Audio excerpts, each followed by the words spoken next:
હું ડોક્ટર ધવલ સાવલિયા આ YouTube platform ઉપર સાધ્યમ ડિજિટલ એકેડમી વતી દરેક વિદ્યાર્થીનું હાર્દિક સ્વાગત કરું છું. જે પણ વિદ્યાર્થી તૈયારી કરતા હોય, એ ડેપ્યુટી કલેક્ટર ડીવાયએસપીની તૈયારી કરતા હોય અથવા તો કોન્સ્ટેબલ તલાટીની તૈયારી કરતા હોય, ટોપ ટુ હાયર કોઈ પણ એક્ઝામની તૈયારી કરતા હો તો તમે અમારા પર વિશ્વાસ મૂકી શકો છો. એનું એક નજરાણું અમે આજે રજૂ કરવા જઈ રહ્યા છીએ. અમે કેવું કન્ટેન્ટ આપવાના છીએ એ તમે સ્પષ્ટ રીતે જોઈ શકો એવું આયોજન અમે કર્યું છે. અને અહીંયા હું એટલું તમને કહી શકું કે સાધ્યમ ડિજિટલ એકેડમીની તમારે જે પણ ઓળખાણ કરવી હોય, અમે ખાલી એટલું કહીએ છીએ, સાધ્યમ ડિજિટલ એકેડમી એટલે શું? શિક્ષણની રજૂઆત કરતી સ્પષ્ટ, સચોટ અને ધારદાર શૈલી એટલે કે સાધ્યમ ડિજિટલ એકેડમી. તો તમારે જો આ વસ્તુનો અહેસાસ કરવો હોય તો અમે દરેક વિષયનો તબક્કાવાર તમારી સામે રજૂઆત કરવાના છીએ. તો આજની રજૂઆત આ છે. Hello friends, welcome to Sadhyam digital academy once again. મિત્રો, આ સાધ્યમ ડિજિટલ એકેડમી પ્લેટફોર્મ પર ફરી પાછું આપ બધાનું હાર્દિક સ્વાગત છે. તો મિત્રો, લાસ્ટ સેશનની અંદર આપણે સૌથી પહેલાં તો અર્થશાસ્ત્ર આ શબ્દનો મતલબ સમજ્યા. ત્યારબાદ અર્થશાસ્ત્રનું આપણે કયા લેવલ પર, કયા સ્તર પર અધ્યયન કરીએ છીએ એના આધારે આપણે એને માઇક્રો ઇકોનોમિક્સ અને મેક્રો ઇકોનોમિક્સ એવી રીતે અલગ અલગ બે પાર્ટની અંદર ડિવિઝન કર્યું હતું. હા મિત્રો, અર્થશાસ્ત્ર અથવા તો અર્થવ્યવસ્થા એમનું આપણે ફરી પાછું અલગ અલગ અન્ય આધારે પણ અલગ અલગ ભાગની અંદર વર્ગીકરણ કરી શકીએ. તો આપણે આ સેશનની અંદર એ જોઈશું કે અર્થવ્યવસ્થાને આપણે અન્ય આધારો ઉપર કયા કયા પાર્ટમાં ડિવાઈડ કરી શકીએ. તો અર્થવ્યવસ્થાની અંદર આર્થિક ક્રિયાઓ કયા પ્રકારની થઈ રહી છે તે આર્થિક ક્રિયાઓના બેઝિસ ઉપર પણ આપણે અર્થવ્યવસ્થાને અલગ અલગ ત્રણ પાર્ટમાં ડિવાઈડ કરી શકીએ. જેમ કે એક છે મૂડીવાદી અર્થવ્યવસ્થા. મિત્રો, મૂડીવાદી અર્થવ્યવસ્થા એટલે કે અંગ્રેજીની અંદર આપણે એને કહીએ છીએ કેપિટલિસ્ટ ઇકોનોમી. એવી જ રીતે એક છે સમાજવાદી અર્થવ્યવસ્થા. સમાજવાદી અર્થવ્યવસ્થા એટલે કે અંગ્રેજીની અંદર આપણે એને કહીએ છીએ સોશિયલિસ્ટ ઇકોનોમી. અને એવી જ રીતે એક છે મિશ્રિત અર્થવ્યવસ્થા. મિશ્રિત અર્થવ્યવસ્થા એટલે કે અંગ્રેજીની અંદર આપણે એને કહીએ છીએ મિક્સ્ડ ઇકોનોમી. તો જે મૂડીવાદી અર્થવ્યવસ્થા છે, જે કેપિટલિસ્ટ ઇકોનોમી છે, એની અંદર મૂડીને પ્રાધાન્ય આપવામાં આવતું હોય છે. મતલબ કે વધુને વધુ રોકાણને પ્રાધાન્ય, વધુને વધુ પૈસાને પ્રાધાન્ય આપવામાં આવતું હોય છે. ભારે ઉદ્યોગો, મોટા ઉદ્યોગોને પ્રાધાન્ય આપવામાં આવતું હોય છે. એના વિશે પણ આપણે ફરી પાછું હમણાં આગળ જઈને ડિટેલમાં સમજ મેળવીશું કે મૂડીવાદી અર્થવ્યવસ્થાની લાક્ષણિકતાઓ કઈ કઈ છે. સમાજવાદી અર્થવ્યવસ્થા, એમાં સમાજના બધા જ વર્ગોના ઉત્થાન ઉપર, સમાજના બધા જ વર્ગોના વિકાસ ઉપર આપણે ધ્યાન આપીએ છીએ અને સમાજના દરેક વર્ગો સાથે કોઈ પણ આધારે કોઈ પ્રકારનો ભેદભાવ ન કરવો એ બાબત ઉપર ધ્યાન આપીએ છીએ. જ્યારે મિશ્ર અર્થવ્યવસ્થા એ મૂડીવાદી અર્થવ્યવસ્થા અને સમાજવાદી અર્થવ્યવસ્થાનું મિશ્રણ છે, એટલે કે એ બંનેનું એક મિક્સ ફોર્મેટ છે. તો એ બંનેના જે સારા સારા લક્ષણો છે એ આપણે મિશ્ર અર્થવ્યવસ્થા અંતર્ગત અપનાવેલા છે. આવી જ રીતે કોઈ પણ અર્થવ્યવસ્થાનું ડેવલપમેન્ટ કેટલું થયું છે, કોઈ પણ અર્થવ્યવસ્થાનો વિકાસ કેટલો થયો છે, એના આધારે પણ આપણે અર્થવ્યવસ્થાને અલગ અલગ ત્રણ પાર્ટમાં ડિવાઈડ કરી શકીએ. જેમ કે એક છે વિકસિત અર્થવ્યવસ્થા, ડેવલપ્ડ ઇકોનોમી. તો વર્લ્ડ બેંક, વિશ્વ બેંકે વ્યાખ્યા આપી છે કે જે અર્થવ્યવસ્થાની નેશનલ ઇન્કમ અથવા તો પર કેપિટા ઇન્કમ $12,056 કે તેના કરતાં વધારે હોય તે અર્થવ્યવસ્થાને આપણે ડેવલપ્ડ ઇકોનોમી કહીશું. પછી $900 થી લઈને $12,055 સુધી જે અર્થવ્યવસ્થાની અંદર નેશનલ ઇન્કમ છે એને કહીશું આપણે વિકાસશીલ અર્થવ્યવસ્થા. અને જે અર્થવ્યવસ્થાની $900 કરતાં ઓછી ઇન્કમ છે માથાદીઠ આવક, તેને કહીશું આપણે અંડર ડેવલપ્ડ ઇકોનોમી એટલે કે અલ્પ વિકસિત અર્થવ્યવસ્થા. તો ફરી પાછા આપણે વિકાસની પ્રક્રિયાના આધારે પણ અર્થવ્યવસ્થાના અલગ અલગ ત્રણ પ્રકારો જોઈશું, જેને આપણે આગળ જતા હમણાં ડિટેલમાં ભણીશું. એવી જ રીતે અર્થવ્યવસ્થાની અંદર અલગ અલગ ક્ષેત્રોનું યોગદાન કેટલું છે, અર્થવ્યવસ્થાની અંદર નેશનલ ઇન્કમમાં અલગ અલગ ક્ષેત્રો એનું કોન્ટ્રીબ્યુશન કેટલું છે, અલગ અલગ ક્ષેત્રો જે છે અર્થવ્યવસ્થાના એનું મહત્વ શું છે, એના આધારે પણ આપણે અર્થવ્યવસ્થાના પ્રકાર પાડી શકીએ. જે અર્થવ્યવસ્થામાં કૃષિ ક્ષેત્રનું મહત્વ વધારે છે, જે અર્થવ્યવસ્થામાં કૃષિ ક્ષેત્ર અર્થવ્યવસ્થાના જીડીપીમાં 50% કરતાં વધારે યોગદાન આપી રહ્યું છે, એને કહીશું આપણે એગ્રેરિયન ઇકોનોમી એટલે કે કૃષક અર્થવ્યવસ્થા. જે અર્થવ્યવસ્થામાં ઔદ્યોગિક ક્ષેત્ર જીડીપીમાં 50% કરતાં વધારે યોગદાન આપી રહ્યું છે એને કહીશું આપણે ઔદ્યોગિક અર્થવ્યવસ્થા એટલે કે ઇન્ડસ્ટ્રીયલ ઇકોનોમી. અને જે અર્થવ્યવસ્થામાં સર્વિસ સેક્ટર એમના જીડીપીમાં 50% કરતાં વધારે યોગદાન આપી રહ્યું છે એને કહીશું આપણે સર્વિસ ઇકોનોમી એટલે કે સેવા અર્થવ્યવસ્થા. તો આ રીતે અલગ અલગ અર્થવ્યવસ્થામાં અલગ અલગ ક્ષેત્રોનું યોગદાન કેટલું છે એના આધારે પણ આપણે અર્થવ્યવસ્થાને અલગ અલગ પાર્ટમાં ડિવાઈડ કરી શકીએ. પછી તે અર્થવ્યવસ્થાના સમગ્ર વિશ્વ સાથેના આંતર સંબંધો કેવા છે, સમગ્ર વિશ્વ સાથેના ઇન્ટરનેશનલ રિલેશન્સ કેવા છે એના આધારે પણ આપણે એને અલગ અલગ પાર્ટમાં ડિવાઈડ કરી શકીએ. જેમ કે એક છે ઓપન ઇકોનોમી એટલે કે ખુલ્લી અર્થવ્યવસ્થા. જો તે અર્થવ્યવસ્થા વિશ્વના દરેક દેશો સાથે ટ્રેડથી વ્યાપારથી જોડાયેલી હોય તો એને કહીશું આપણે ખુલ્લી અર્થવ્યવસ્થા. જો તે અર્થવ્યવસ્થા વિશ્વના દેશો સાથે ટ્રેડથી વ્યાપારથી જોડાયેલી નથી, આર્થિક વ્યવહારોથી જોડાયેલી નથી તો એને કહીશું આપણે બંધ અર્થવ્યવસ્થા. તો મિત્રો બિફોર 1991 એટલે કે 1991 પહેલા જે ભારતીય અર્થવ્યવસ્થા હતી તે સમગ્ર વિશ્વ સાથે આંતરરાષ્ટ્રીય સ્તરે આર્થિક વ્યવહારોથી જોડાયેલી નહોતી, એટલે કે એ એક ક્લોઝડ ઇકોનોમી, એક બંધ અર્થવ્યવસ્થા હતી. બટ 1991ની અંદર 1991ની અંદર આપણે ઇકોનોમિક રિફોર્મ્સની પ્રક્રિયા અપનાવીએ છીએ, આર્થિક સુધારાની પ્રક્રિયા અપનાવીએ છીએ, જેના અંતર્ગત એલપીજી લિબરલાઇઝેશન, પ્રાઇવેટાઇઝેશન એન્ડ ગ્લોબલાઇઝેશન કરીએ છીએ અને આપણે આપણી અર્થવ્યવસ્થાને ખુલ્લી મૂકીએ છીએ. એટલે કે સમગ્ર વિશ્વ સાથે ભારતીય અર્થવ્યવસ્થા પોતાના આર્થિક વ્યવહારો વધારે છે. તો આ ખુલ્લી અર્થવ્યવસ્થા અને બંધ અર્થવ્યવસ્થાની લાક્ષણિકતાઓ શું છે એના વિશે પણ હમણાં આપણે આગળ જતા ડિટેલમાં વાત કરવાના છીએ. હવે મિત્રો, જે અર્થવ્યવસ્થાને આપણે અલગ અલગ પ્રકારની અંદર ક્લાસિફાઈ કરી, ડિવાઈડ કરી, હવે એને આપણે વન બાય વન ડિટેલમાં સમજીએ. તો સૌથી પહેલા આપણે કીધું કે આર્થિક ક્રિયાઓને આધારે અર્થવ્યવસ્થાનું વર્ગીકરણ. તો આર્થિક ક્રિયાઓને આધારે આપણે એને મૂડીવાદી, સમાજવાદી અને મિશ્ર અર્થવ્યવસ્થામાં ક્લાસિફાઈ કરી હતી. તો એમાં મૂડીવાદી અર્થવ્યવસ્થા એટલે શું, કેપિટલિસ્ટ ઇકોનોમી એટલે શું? તો મિત્રો, જે કેપિટલિસ્ટ ઇકોનોમી છે એનો ખ્યાલ એડમ સ્મિથના પુસ્તક ધ વેલ્થ ઓફ નેશનની અંદર જે છે મૂડીવાદી અર્થવ્યવસ્થાનો ખ્યાલ આપવામાં આવ્યો હતો. તો એડમ સ્મિથ જે છે એમણે પોતાના પુસ્તકની અંદર આ જે વેલ્થ ઓફ ધ નેશન નામનું પુસ્તક છે એની અંદર આ મૂડીવાદી અર્થવ્યવસ્થાનો ખ્યાલ આપ્યો હતો. મૂડીવાદી અર્થવ્યવસ્થાને આપણે બીજા શબ્દોમાં લિબરલ ઇકોનોમી એટલે કે ઉદારવાદી અર્થવ્યવસ્થા તરીકે પણ ઓળખીએ છીએ. લિબરલ ઇકોનોમી શું કામને કહેવાય છે? કારણ કે જે મૂડીવાદી અર્થવ્યવસ્થા છે એની લાક્ષણિકતા એવી છે કે મૂડીવાદી અર્થવ્યવસ્થામાં બધા જ ક્ષેત્રોને ખાનગી ક્ષેત્ર માટે, પ્રાઇવેટ સેક્ટર માટે, પ્રાઇવેટ પ્લેયર્સ માટે આપણે ઓપન કરી દઈએ છીએ. પ્રાઇવેટ પ્લેયર્સ માટે આપણે બધા જ ક્ષેત્રોને ખુલ્લા મૂકી દઈએ છીએ. તેમાં અલગ અલગ ક્ષેત્ર ઉપર અલગ અલગ ચીજવસ્તુઓના ઉત્પાદનને લઈને કોઈ રિસ્ટ્રિક્શન્સ નથી હોતા, કોઈ પ્રતિબંધો નથી હોતા. જે કોઈ પણ કંપનીએ જે કોઈ પણ ચીજવસ્તુનું ઉત્પાદન કરવું હોય, જે માત્રામાં ઉત્પાદન કરવું હોય, જે ભાવે ચીજવસ્તુઓનું વેચાણ કરવું હોય, એની બધી જ છૂટછાટો હોય છે. મોટે ભાગે જે મૂડીવાદી અર્થવ્યવસ્થા છે એ વિકસિત દેશો દ્વારા અપનાવવામાં આવે છે. જેમ કે અમેરિકા છે, બ્રિટન છે, જાપાન છે. આ બધી અર્થવ્યવસ્થાને આપણે મૂડીવાદી અર્થવ્યવસ્થા અંતર્ગત ક્લાસિફાઈ કરીએ છીએ કે જે અર્થવ્યવસ્થામાં સરકારનું ઇન્ટરફિયરન્સ બિલકુલ ઝીરો હોય છે. નો ઇન્ટરફિયરન્સ, નો ટોલરન્સ પોલિસી ગવર્મેન્ટ દ્વારા અપનાવવામાં આવે છે. સરકારનો હસ્તક્ષેપ એટલે શું? સરકારનું ઇન્ટરફિયરન્સ નહીં એટલે શું? મતલબ કે અર્થવ્યવસ્થાની અંદર સરકારે ઉદ્યોગો ઉપર કોઈ રિસ્ટ્રિક્શન્સ નથી મૂક્યા, કોઈ પ્રતિબંધો નથી મૂક્યા કે ભાઈ તમારે ફરજિયાતપણે આ જ ચીજ વસ્તુનું ઉત્પાદન કરવાનું, તમારે ફરજિયાતપણે આટલી જ માત્રામાં ચીજ વસ્તુનું ઉત્પાદન કરવાનું, કે પછી તમારે ફરજિયાતપણે આ જ ભાવે ચીજ વસ્તુઓનું વેચાણ કરવાનું, એવું કોઈ પ્રતિબંધ ત્યાં મૂકવામાં આવતો નથી. એટલે સરકાર દ્વારા અહીંયા નો ઇન્ટરફિયરન્સ પોલિસી અપનાવવામાં આવે છે. કોઈ પ્રકારની દખલગીરી નહીં, કોઈ પ્રકારનો હસ્તક્ષેપ નહીં, એવી નીતિ સરકાર અપનાવે છે.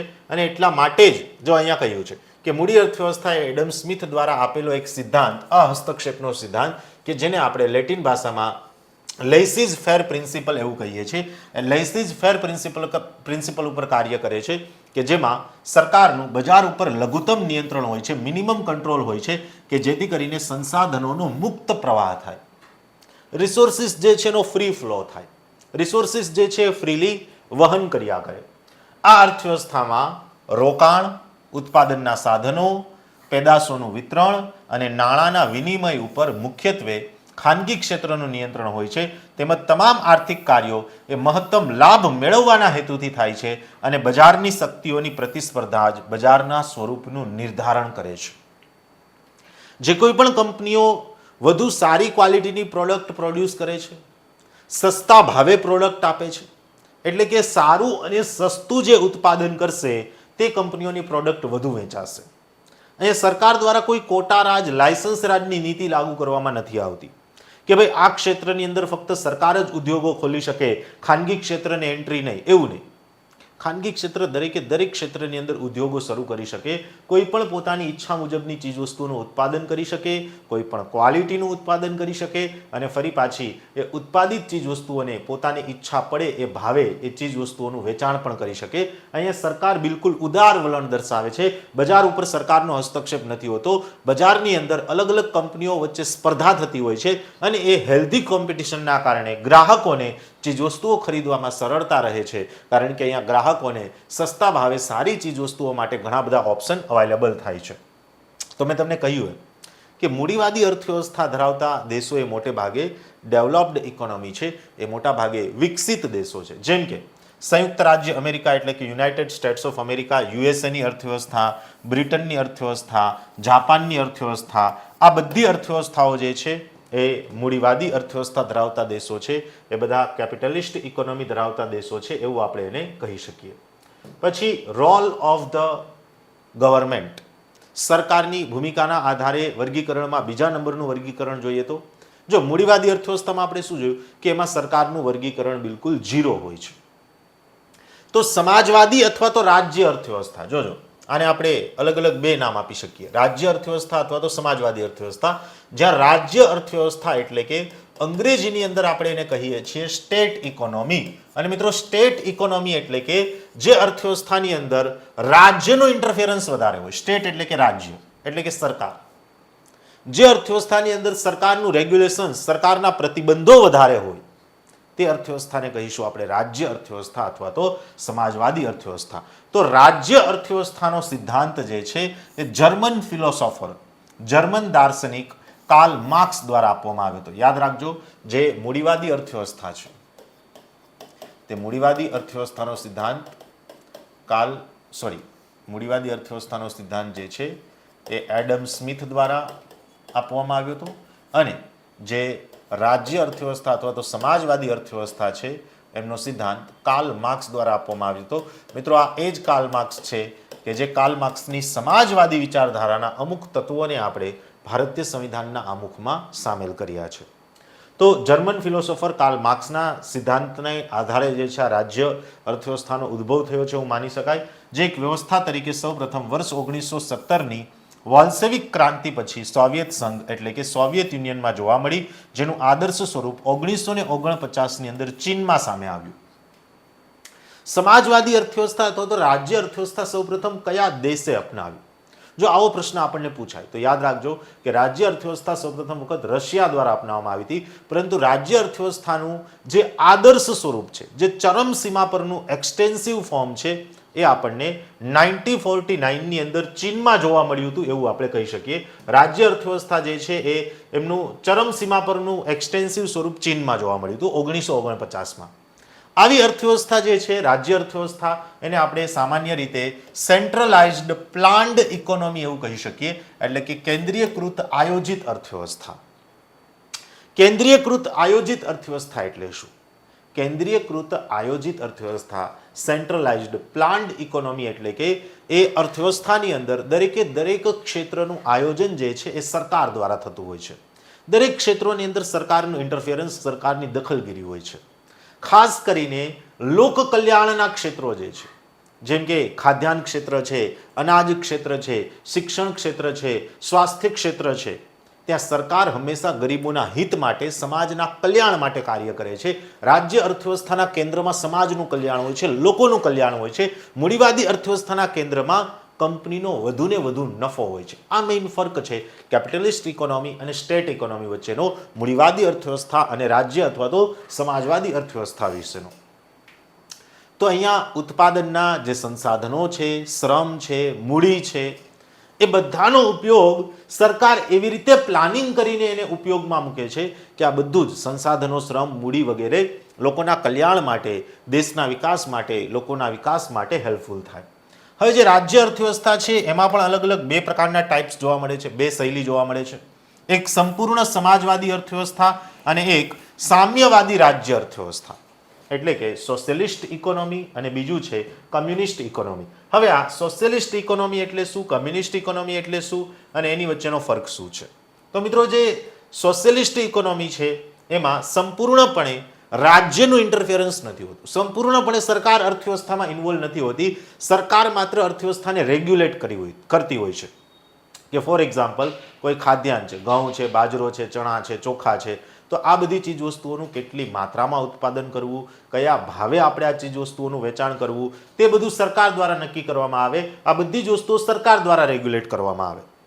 પરંતુ આ ઘઉં, ચોખા વગેરેનું ઉત્પાદન, એનું વિતરણ એ પોતે સરકાર ખુદ જ કરતી હોય તો એને કહેવાય કમ્યુનિસ્ટ ઇકોનોમી, એટલે કે સામ્યવાદી અર્થવ્યવસ્થા. તો જો સમાજવાદી અર્થવ્યવસ્થા અને સામ્યવાદી અર્થવ્યવસ્થા, આ બંને વચ્ચેનો ડિફરન્સ એ છે, આ બંને વચ્ચેનો ફરક એ છે કે જે સમાજવાદી અર્થવ્યવસ્થા છે તેમાં ઉત્પાદનના સંસાધનો, શ્રમ, મૂડી આ વગેરે ઉપર માલિકી સરકારની નથી હોતી, પણ સરકાર આ બધી જ ચીજ વસ્તુઓનું એવી રીતે મેનેજમેન્ટ કરે છે, એવી રીતે વ્યવસ્થાપન કરે છે કે સંસાધનો, શ્રમ અને મૂડી એમનો લોકોના કલ્યાણ માટે ઉપયોગ થાય. જ્યારે સામ્યવાદી અર્થવ્યવસ્થા, કમ્યુનિસ્ટ ઇકોનોમી જે છે એમાં શ્રમ, સંસાધનો, મૂડી એ વગેરે ઉપર સરકારની માલિકી હોય છે. એટલે કે સામ્યવાદી અર્થવ્યવસ્થાની અંદર તમારે કંઈક કામ કરવું છે, તમારે ખેતરની અંદર કંઈક ઉત્પાદન કરવું છે, તમારે કંઈક ચીજ વસ્તુઓનું વેચાણ કરવું છે, તો તમે પોતાની રીતે ન કરી શકો, તમારે સરકાર પાસે જવાનું. તમારે ખેતરમાં કામ કરવું છે તો સરકારની માલિકીના ખેતર હોય ત્યાં જઈને તમારે કામ કરવાનું. તમે જે મજૂરી કરશો, તમારું જે લેબર હશે, તમે જેટલું ઉત્પાદન કરશો એના અકોર્ડિંગલી સરકાર જે છે તમને વળતર આપી દેશે. તો જે સમાજવાદી અર્થવ્યવસ્થા છે એની અંદર શ્રમ, સંસાધન, મૂડી ઉપર સરકારની માલિકી નથી હોતી. સામ્યવાદી અર્થવ્યવસ્થામાં શ્રમ, સંસાધન, મૂડી ઉપર સરકારની માલિકી હોય છે. જેમ કે 1949ની અંદર, 1949ની અંદર ચીનમાં આપણને જે સ્ટેટ ઇકોનોમી જોવા મળી હતી, રાજ્ય અર્થવ્યવસ્થા જોવા મળી હતી, તે મોડેલ કમ્યુનિસ્ટ મોડેલ હતું. એટલે કે ચીનની અર્થવ્યવસ્થાને આપણે એક રીતે સામ્યવાદી અર્થવ્યવસ્થા અથવા તો કમ્યુનિસ્ટ ઇકોનોમી એવું કહી શકીએ. આવી જ રીતે અર્થવ્યવસ્થાનો એક ત્રીજો પ્રકાર છે, એ છે મિશ્રિત અર્થવ્યવસ્થા, એટલે કે મિક્સ્ડ ઇકોનોમી, કે જે ભારતે અપનાવ્યો છે. મિત્રો, મિક્સ્ડ ઇકોનોમી, મિશ્ર અર્થવ્યવસ્થા એટલે કે આપણે જે અત્યાર સુધી બે અલગ અલગ મોડેલ જોયા, સમાજવાદી અર્થવ્યવસ્થાનું મોડેલ અને મૂડીવાદી અર્થવ્યવસ્થાનું મોડેલ, આ બંને તત્વોનું મિશ્રણ એટલે કે મિશ્ર અર્થવ્યવસ્થા જે ભારતે અપનાવ્યું છે. એટલે કે સરકારનું અર્થવ્યવસ્થામાં સંપૂર્ણપણે ઇન્ટરફિયરન્સ નહીં હોય, સરકાર સંપૂર્ણપણે અર્થવ્યવસ્થાની અંદર હસ્તક્ષેપ નહીં કરતી હોય. અમુક ક્ષેત્રો જે છે એમણે ખાનગી ક્ષેત્ર માટે ખુલ્લા મૂકી દીધા હશે, અને અમુક ક્ષેત્રો કે જે જીવન જીવવા માટે મૂળભૂત, જરૂરી અને પાયાના તત્વો છે, એક ક્ષેત્રોએ સરકારે પોતાના હસ્તગત રાખ્યા હશે કે જેમાં સરકાર ઇન્ટરફિયરન્સ કરતી હશે, સરકાર રેગ્યુલેટ કરતી હશે, અને સરકાર એનું નિયંત્રણ કરતી હશે કે જેથી કરીને જે ગરીબો છે, પીડિતો છે, શોષિતો છે એ વધુ પીડિત ન બને, વધુ ગરીબ ન બને, વધુ શોષિત ન બને, અને સરકાર for the welfare of the people એટલે કે લોકોના કલ્યાણ માટે કાર્ય કરતી રહે. તો જેમ કે ઇન્ડિયાની અંદર આપણે વાત કરીએ કે India is a one type of the mixed economy. Bharat એક પ્રકારનું મિશ્ર અર્થતંત્ર ધરાવતું અર્થતંત્ર છે અથવા તો દેશ છે કે જેની અંદર પબ્લિક ડિસ્ટ્રીબ્યુશન સિસ્ટમ, કે જેના અંતર્ગત આપણે ગરીબોને અમુક ક્વોન્ટિટીમાં અનાજ ફ્રીમાં આપીએ છીએ. તો આ પીડીએસ સિસ્ટમને સરકારે પોતાના હસ્તગત રાખી છે, રેલવેને સરકારે પોતાના હસ્તગત રાખી છે, સંરક્ષણ ક્ષેત્રને સરકારે પોતાના હસ્તગત રાખ્યું છે, જ્યારે બાકીના અમુક ક્ષેત્રો જે છે એને સરકારે ખાનગી ક્ષેત્ર માટે ખુલ્લા મૂકી દીધા છે. તો અહીંયા આપણને મિશ્ર અર્થતંત્ર અંતર્ગત મૂડીવાદી અર્થવ્યવસ્થાના લક્ષણો પણ જોવા મળે છે અને સમાજવાદી અર્થવ્યવસ્થાના લક્ષણો પણ જોવા મળે છે. યાદ કરો, મૂડીવાદી અર્થવ્યવસ્થા એડમ સ્મિથનો ખ્યાલ હતો, સમાજવાદી અર્થવ્યવસ્થા કાર્લ માર્ક્સનો ખ્યાલ હતો, અને જે મિશ્ર અર્થતંત્ર છે તે 1929 થી લઈને 1937ના સમયગાળામાં જે વર્લ્ડ ઇકોનોમિક ક્રાઇસિસ થયા, જે વિશ્વ આર્થિક મહામંદી આવી, એના કારણે જે જ્હોન કેન્સ છે, જ્હોન મેનાર્ડ કેન્સ, એ જ્હોન મેનાર્ડ કેન્સે જે છે આ ખ્યાલ આપ્યો હતો. તો અલગ અલગ જે મોડેલ છે કોના દ્વારા આપવામાં આવ્યા હતા એ પણ યાદ રાખજો. તો મિશ્ર અર્થતંત્રનો ખ્યાલ જે છે એ જ્હોન મેનાર્ડ કેન્સ દ્વારા આપવામાં આવ્યો હતો. અહીં કહ્યું છે મુજબ કે મિશ્ર અર્થવ્યવસ્થા એક વિશેષ પ્રકારની અર્થવ્યવસ્થા છે જેમાં રાજ્ય અર્થવ્યવસ્થા અને મૂડીવાદી અર્થવ્યવસ્થાનું મિશ્રણ જોવા મળે છે. અહીંયા આપણે બંને પ્રકારના લક્ષણો જે છે, બંને પ્રકારના લક્ષણોને મિક્સ કરીને એક નવું મોડેલ ડેવલપ કર્યું છે.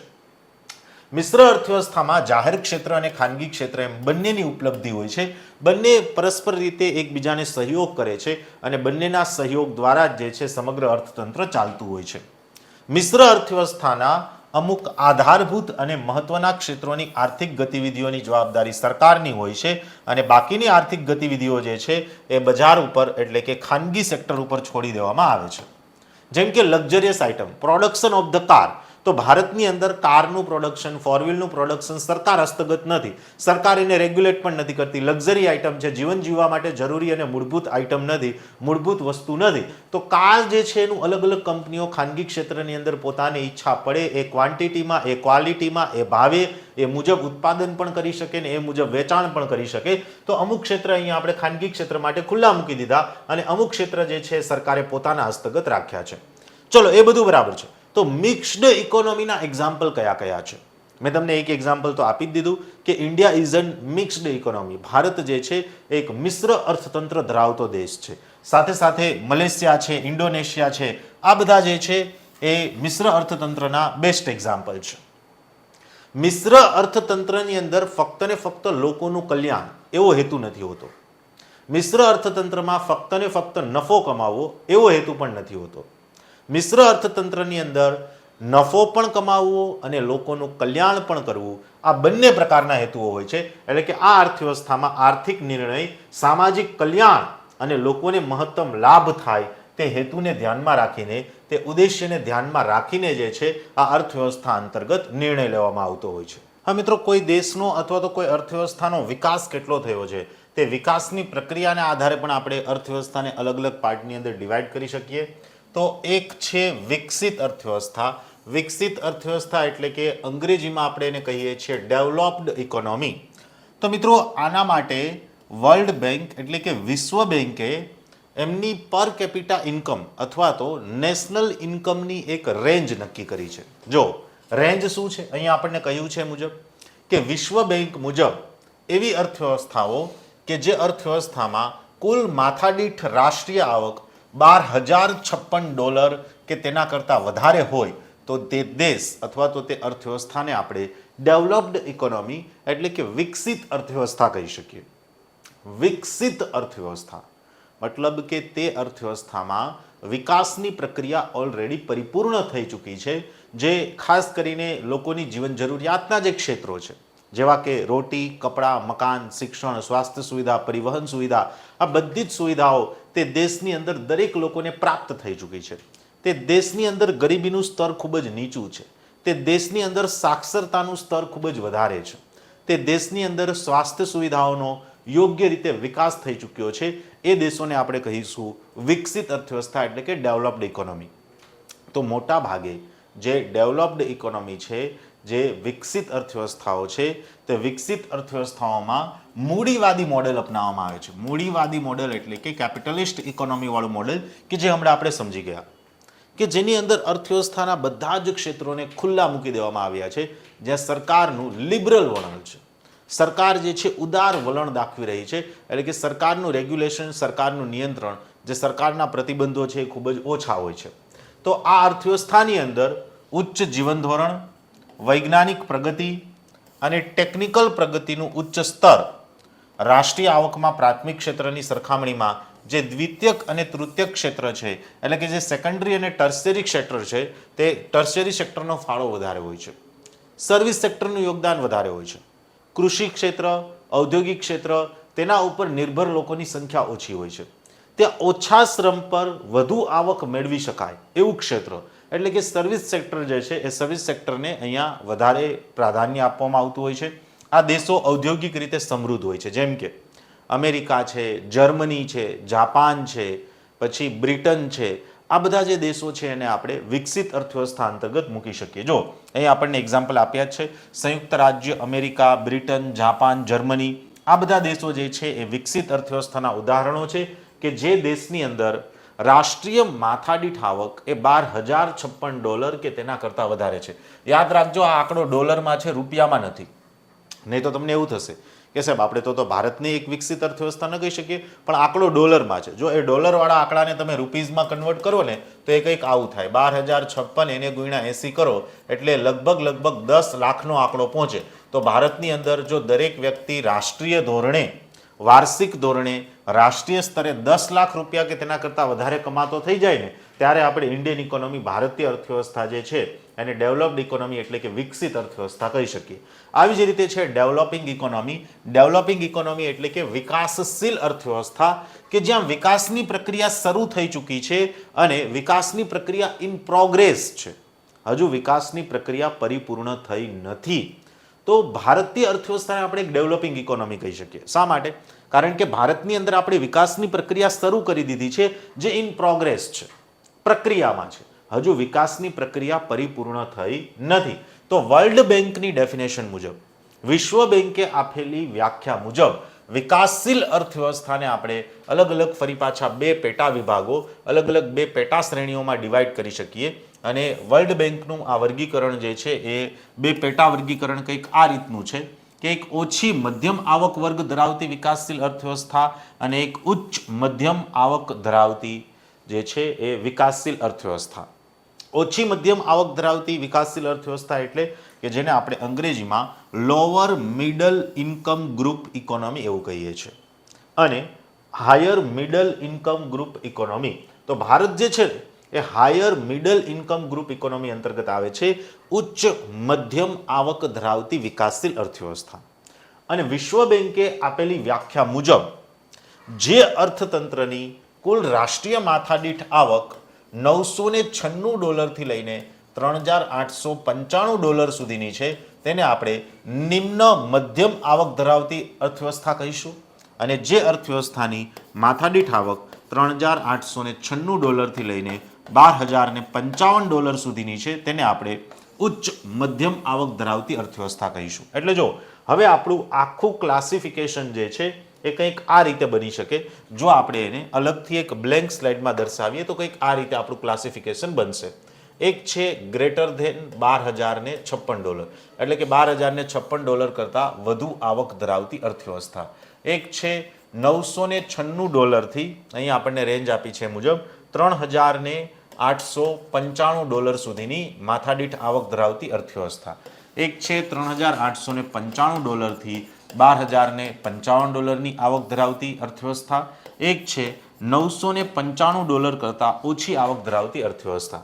હવે આને આપણે ફરી પાછું જે છે અલગ અલગ ગ્રુપની અંદર ક્લાસિફાય કરીએ તો $996 થી લઈને $12,055 સુધીની માથાદીઠ આવક ધરાવતી અર્થવ્યવસ્થા છે એને કહીશું આપણે ડેવલપિંગ ઇકોનોમી. ડેવલપિંગ ઇકોનોમી એટલે કે ત્યાં વિકાસની પ્રક્રિયા હજુ ઇન પ્રોગ્રેસ છે, વિકાસની પ્રક્રિયા પૂર્ણ થઈ નથી. $12,056 કરતાં વધુ માથાદીઠ આવક ધરાવતા જે રાષ્ટ્રો છે, જે દેશો છે એને કહીશું આપણે વિકસિત અર્થવ્યવસ્થા એટલે કે ડેવલપ્ડ ઇકોનોમી, કે જ્યાં વિકાસની પ્રક્રિયા ઓલરેડી પરિપૂર્ણ થઈ ચૂકી છે.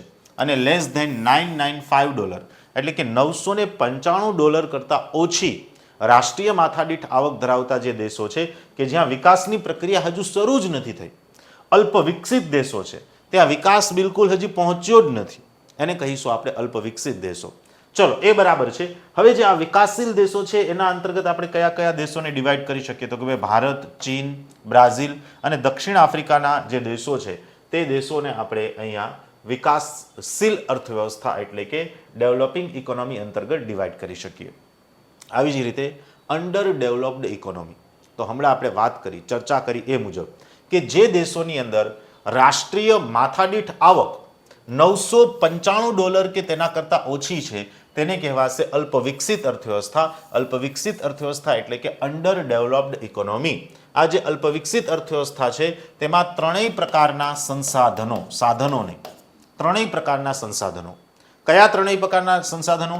કુદરતી સંસાધનો, ભૌતિક સંસાધનો અને જે માનવીય સંસાધનો છે તેનો ઉપયોગ ખૂબ જ ઓછા સ્તરે કરવામાં આવ્યો હોય છે. એનો ઉપયોગ હજુ થયો જ નથી એવું કહી શકીએ.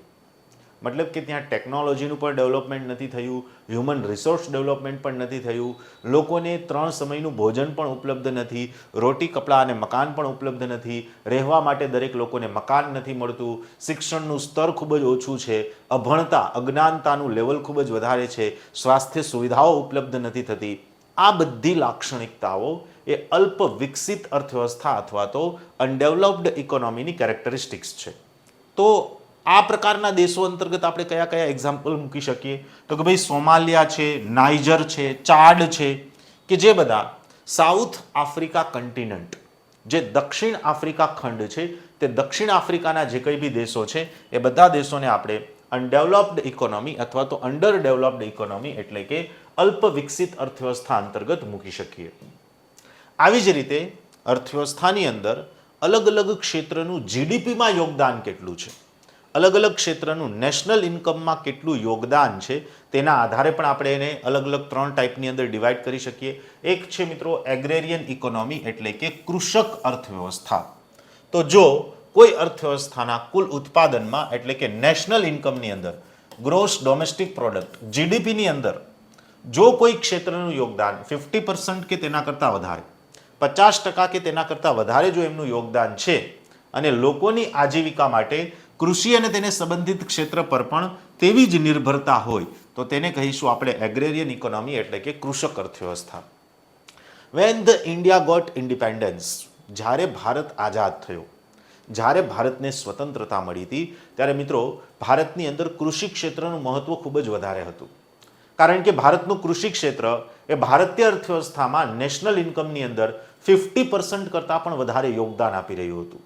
ભારતના જીડીપીની અંદર કૃષિ ક્ષેત્રનું મોર દેન 50% કોન્ટ્રીબ્યુશન હતું અને ભારતની મોટા ભાગની વસ્તી એ કૃષિ ક્ષેત્ર ઉપર રોજગાર માટે નિર્ભર હતી. અને હાલની તકે પણ મિત્રો જે એગ્રેરિયન ઇકોનોમી છે એમાં 50% કરતાં પણ વધારે ભારતીય લોકો એ કૃષિ ક્ષેત્ર ઉપર રોજગાર માટે નિર્ભર છે. પણ આઝાદી સમયે કૃષિ ક્ષેત્રનું જીડીપીમાં જે 50% કરતાં વધારે યોગદાન હતું તે ધીમે ધીમે ઘટતું ગયું.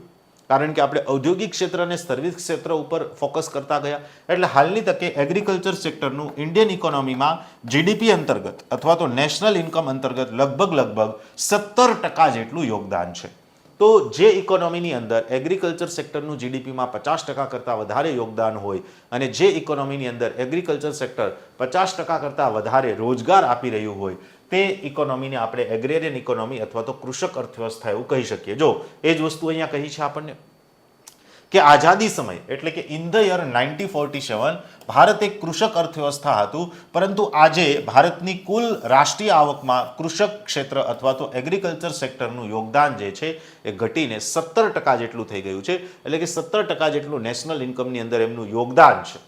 આ દ્રષ્ટિકોણથી ભારત એક એગ્રેરિયન ઇકોનોમી એટલે કે કૃષક અર્થવ્યવસ્થા લાગતું નથી, પરંતુ આજે પણ આ ક્ષેત્ર એટલે કે કૃષિ ક્ષેત્ર અને એને એલાઇડ એક્ટિવિટીઝ જે છે, કૃષિ ક્ષેત્ર અને તેને સંબંધિત જે ગતિવિધિઓ છે એના ઉપર ભારતના લગભગ 49% એટલે કે 49% લોકો જે છે એ પોતાની આજીવિકા માટે એના ઉપર ડિપેન્ડન્ટ છે, એના ઉપર નિર્ભર છે. એટલે કે પોતાની આજીવિકા જે છે એ કૃષિ તેમજ તેમને સંબંધિત ગતિવિધિઓમાંથી મેળવી રહ્યા છે. આવી જ રીતે છે મિત્રો ઇન્ડસ્ટ્રીયલ ઇકોનોમી. ઇન્ડસ્ટ્રીયલ ઇકોનોમી એટલે કે ગુજરાતીની અંદર આપણે એને કહીએ છીએ ઔદ્યોગિક અર્થવ્યવસ્થા.